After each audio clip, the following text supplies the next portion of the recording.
bem-vindos ao Plano Anual de Leitura da Bíblia com Rosânia e Lana.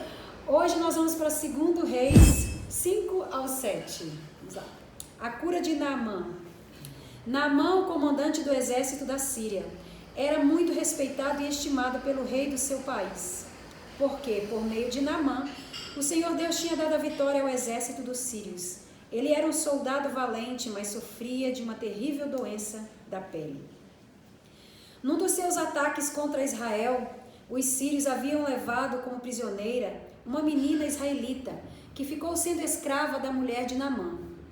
Um dia, a menina disse à patroa: "Eu gostaria que meu patrão fosse falar com o profeta que mora em Samaria, pois ele o curaria da sua doença." Então Naamã foi falar com o rei e contou o que a menina tinha dito, e o rei ordenou: "Vá falar com o rei de Israel e entregue esta carta a ele." Então Naamã saiu, levando uns 350 quilos de prata, e uns 70 quilos de ouro, e 10 mudas de roupas finas. A carta que ele levava dizia assim: "Essa carta é para apresentar Naamã, que é meu oficial. Eu quero que você o cure." Quando o rei de Israel leu a carta, rasgou as suas roupas em sinal de medo e exclamou: "Como é que o rei da Síria quer que eu cure este homem? Será que ele pensa que eu sou Deus e que tenho o poder de dar a vida e de tirá-la?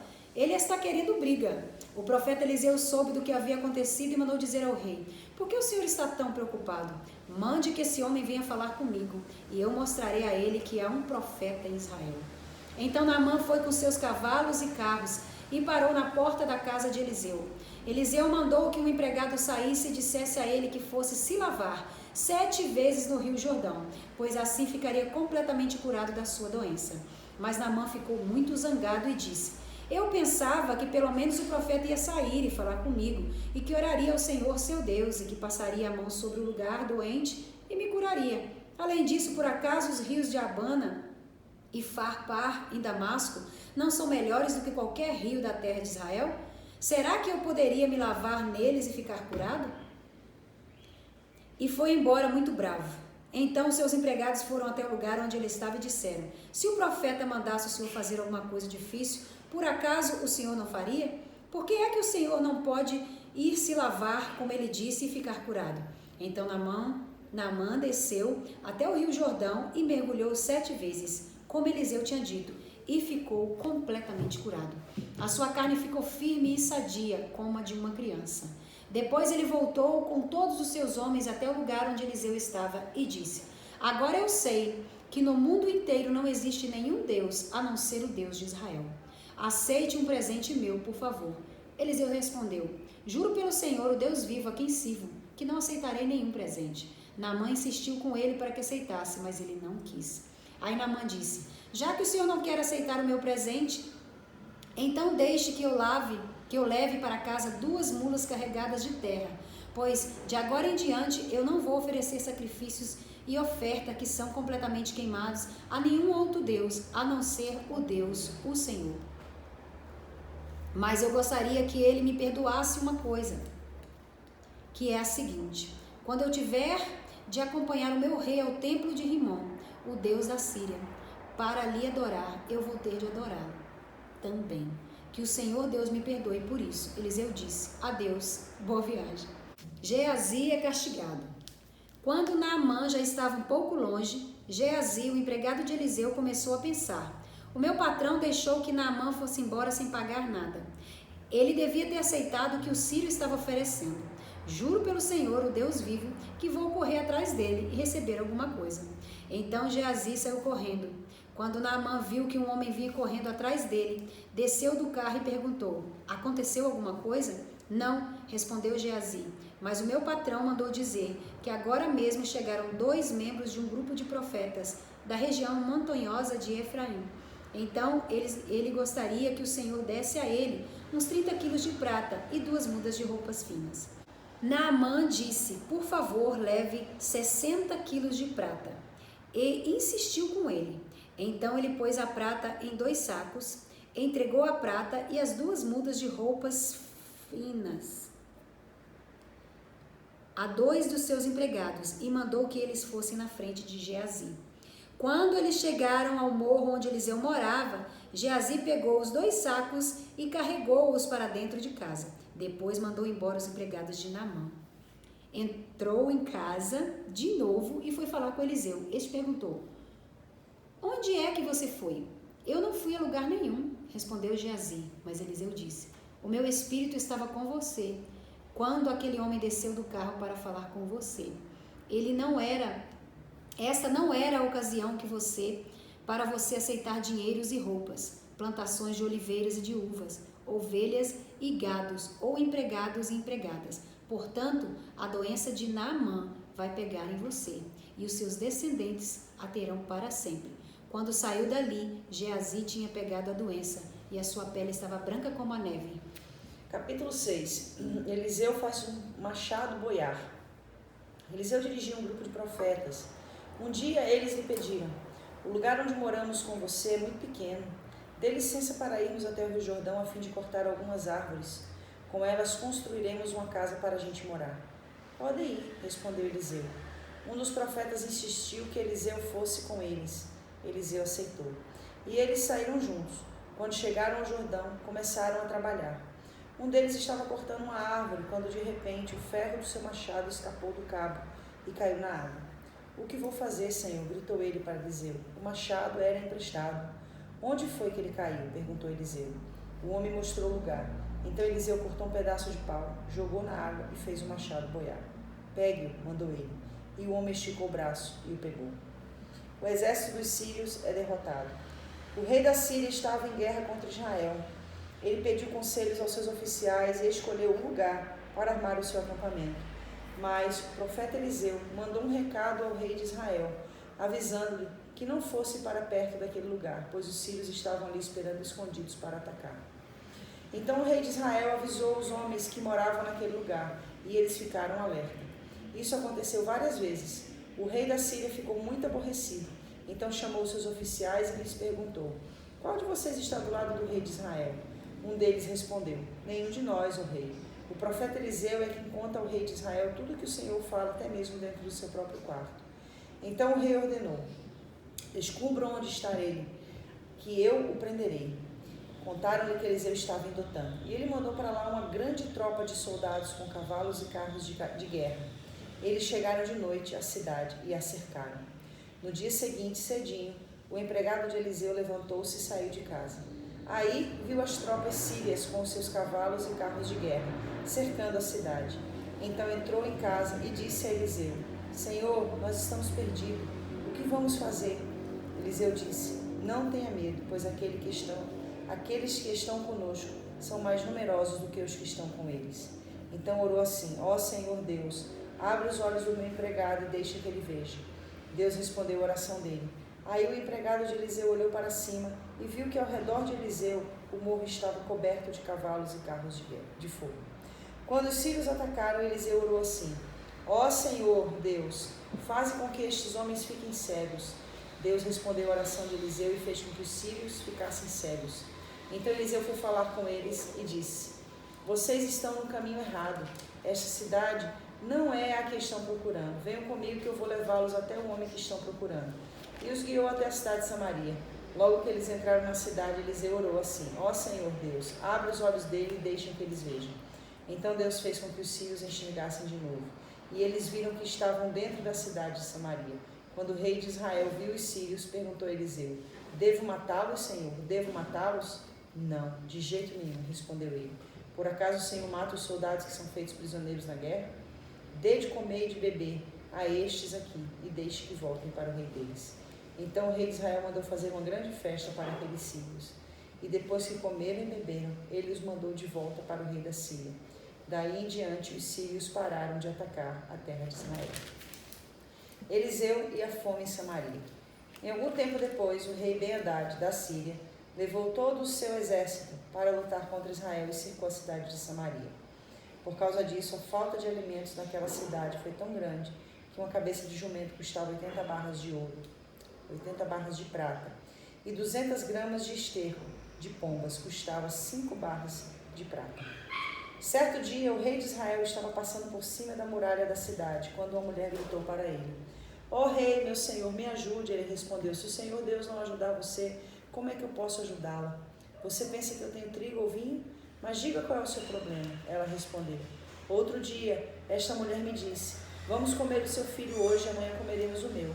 Então, nós cozinhamos o meu filho e comemos. No dia seguinte, eu disse que era a vez de comermos o filho dela, mas ela o escondeu. Ao ouvir isso, o rei rasgou as suas roupas em sinal de desgosto. E as pessoas que estavam perto da muralha viram que por baixo das suas roupas ele estava vestido com roupa de pano grosseiro. E o rei gritou, Deus me mate, se antes que o dia acabe eu não mandar cortar a cabeça de Eliseu, filho de Safate. E mandou que o mensageiro fosse buscá-lo. Enquanto isso, Eliseu estava em casa com alguns chefes do povo que haviam ido visitá-lo. Antes que o mensageiro do rei chegasse, Eliseu disse aos chefes, aquele assassino está mandando alguém para me matar? Por isso, quando ele chegar, fechem a porta e não deixem que entre. O próprio rei virá logo depois dele. Eliseu ainda estava falando com eles quando o rei chegou e disse, Foi o Senhor Deus quem fez cair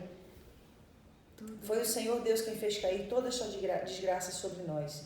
Por que iria eu ficar mais tempo esperando que ele fizesse alguma coisa?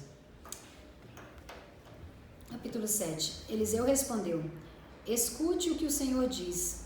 Amanhã, a esta hora, você poderá comprar em Samaria 3,5 kg do melhor trigo, ou 7 quilos de cevada por uma barra de prata. O ajudante pessoal do rei disse a Eliseu, mesmo que o Senhor Deus abrisse janelas no céu e fizesse cair trigo e cevada, isso nunca poderia acontecer. Eliseu respondeu, com seus próprios olhos você vai ver isso acontecer, mas não vai comer. O exército dos sírios foge. 4 homens que sofriam de uma doença contagiosa de pele estavam do lado de fora dos portões da cidade de Samaria. Eles disseram uns aos outros, por que ficamos aqui sentados esperando a morte? Não vale a pena entrar na cidade porque lá iríamos morrer de fome. Mas, se ficarmos aqui, também morremos. Vamos então para o acampamento dos sírios. Se eles nos deixarem viver, ficaremos vivos. Se não, se nos matarem, bem, nós vamos morrer de qualquer jeito mesmo. E assim, quando começou a escurecer, eles foram até o acampamento dos sírios. Porém, quando chegaram, não havia ninguém lá. Deus havia feito com que os sírios ouvissem um barulho que parecia o de um grande exército, com cavalos e carros de guerra. Então eles pensaram que o rei de Israel havia pago os reis dos heteus e dos egípcios e os seus exércitos para os atacarem. Por isso, ao anoitecer, os sírios haviam fugido para salvar a sua vida, abandonando as barracas, os cavalos e jumentos e deixando o acampamento como estava. Quando os 4 homens chegaram ao acampamento, entraram numa barraca, comeram e beberam do que havia ali. E pegaram a prata, o ouro e as roupas que acharam. Depois saíram e esconderam tudo. Aí voltaram, entraram em outra barraca e fizeram a mesma coisa. Mas então disseram, nós não estamos agindo bem, temos boas notícias e não devemos ficar calados. Se esperarmos até amanhã para contar, certamente seremos castigados. Vamos agora mesmo contar isso lá no palácio. Então saíram do acampamento dos sírios, voltaram para Samaria e gritaram para os guardas que estavam nos portões. Nós fomos até o acampamento dos sírios e não vimos nem ouvimos ninguém. Os cavalos e os jumentos estão lá amarrados e as barracas estão do mesmo jeito que os sírios deixaram. Os guardas anunciaram a notícia e ela foi contada no palácio. Assim, ainda era de noite, mas o rei se levantou e disse aos seus oficiais, vou dizer a vocês o que foi que os sírios planejaram. Eles sabem que nós não temos nenhuma comida e por isso saíram do acampamento e foram se esconder no campo. Eles pensam que nós vamos sair da cidade para procurar comida e aí nos pegarão vivos e conquistarão a cidade. Um dos oficiais disse, os que ficaram aqui na cidade vão morrer de qualquer jeito, como alguns já morreram. Portanto, deixe que nós mandemos alguns homens com 5 dos cavalos que restaram, para assim podermos descobrir o que foi que aconteceu. Eles escolheram alguns homens e o rei os mandou em 2 carros de guerra com ordem para descobrirem o que havia acontecido com o exército dos sírios. Os homens foram até o Rio Jordão e viram por toda a estrada as roupas e as armas que os sírios tinham abandonado enquanto fugiam. Então voltaram e contaram ao rei. O povo de Samaria voltaram e contaram ao rei. O povo de Samaria saiu e avançou nas coisas que tinham no acampamento dos sírios. E conforme o Senhor tinha dito, 3,5 kg do melhor trigo ou 7 quilos de cevada foram vendidas por uma barra de prata. Acontece que o rei de Israel tinha colocado seu ajudante pessoal como encarregado do portão da cidade. Esse oficial foi atropelado pelo povo e morreu. Como Eliseu tinha dito quando o rei tinha ido falar com ele. Eliseu tinha dito ao rei que no dia seguinte, naquela hora, 3,5 kg do melhor trigo ou 7 kg de cevada seriam vendidos em Samaria por uma barra de prata. E o oficial havia respondido: mesmo que o Senhor Deus abrisse as janelas no céu e fizesse cair trigo e cevada, isso nunca poderia acontecer. E Eliseu havia respondido: com os seus próprios olhos você vai ver isso acontecer, mas não vai comer. E foi exatamente isso que aconteceu com ele. Morreu pisado pelo povo no portão da cidade. É muito rico esse contexto que nós lemos, né, do capítulo 6, 7, 8, né? 5, 6 e 7. Esses 3 capítulos que nós lemos é muito rico, principalmente no que tange ao ministério profético de Eliseu. Como ele foi usado no seu tempo, como ele foi uma resposta para a sua geração. E dentro desse contexto, eu vou falar do que eu me ative, tá? Não sei se você vai querer falar alguma coisa dentro do que você leu. Eu queria falar exatamente sobre esse capitão, porque tem muita coisa que a gente fala. A gente podia falar de Naamã, a gente podia falar do machado que flutuou, a gente podia falar muito rico mesmo. Dos soldados que foram até atrás de Eliseu e Eliseu os cegou, e depois Eliseu abriu os olhos dele. A gente pode falar também, enfim, muita coisa para ser falada. O que eu queria falar aqui? Sobre a importância de se dar ouvido à voz profética. Porque naquela época, os profetas eles eram muito respeitados. Naquela época, os profetas eram extremamente valorizados, honrados. A palavra do profeta era a palavra de Deus manifesta na terra.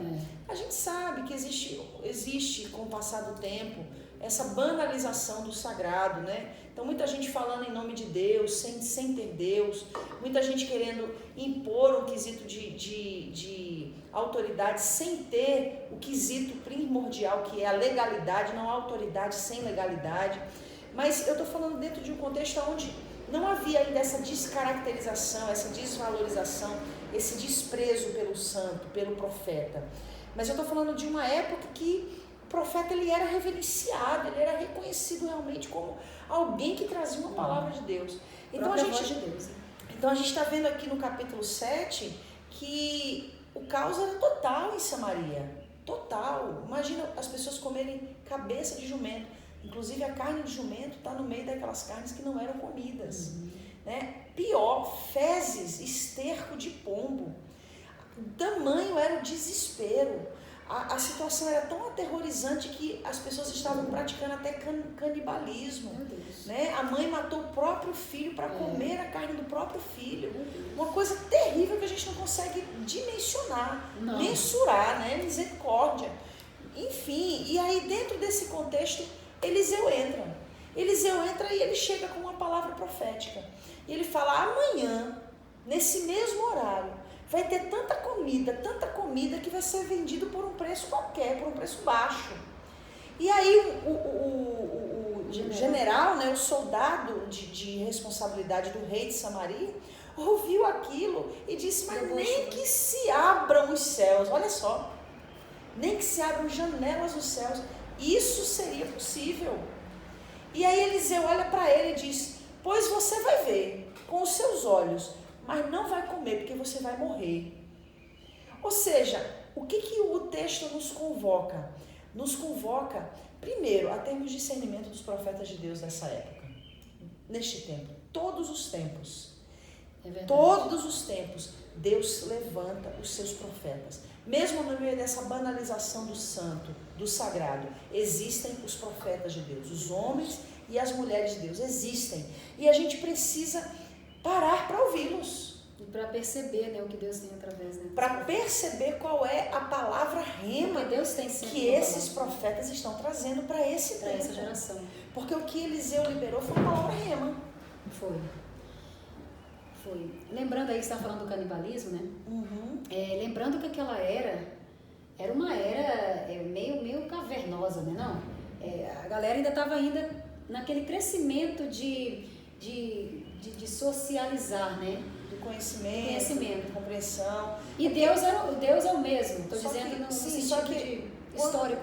quando a gente entra dentro desse contexto, o canibalismo está ligado às religiões. Sim, aí, né, aí essa mistura de religiões que Israel veio se misturando, o povo de Israel. Inclusive, o termo canibal significa profetas de Baal. Sim. Porque canibal, né? É canibal, cambaal, canibal. Então, o termo canibal fala dos profetas de Baal. Porque nos rituais de adoração a Baal, havia o quê? O canibalismo, o comer da carne humana. Daí deriva essa palavra. Meu Deus, que situação, entendeu? Né? Então, assim, o que o povo estava fazendo em meio à fome? Canibalismo. Um ato provindo da adoração a deuses pagãos. E aí, no meio dessa apostasia, no meio dessa fome, vem Eliseu e diz, amanhã vai ter tanta comida. E Deus sempre cuidando. E aí eu vou falar com um coração de profeta, tá bom? Quando a gente libera uma palavra no nosso coração, a gente pensa assim, meu Deus, o que Deus vai fazer para cumprir essa palavra que Ele colocou no meu coração? Você acha que Eliseu ficou e pensando? que eu liberei?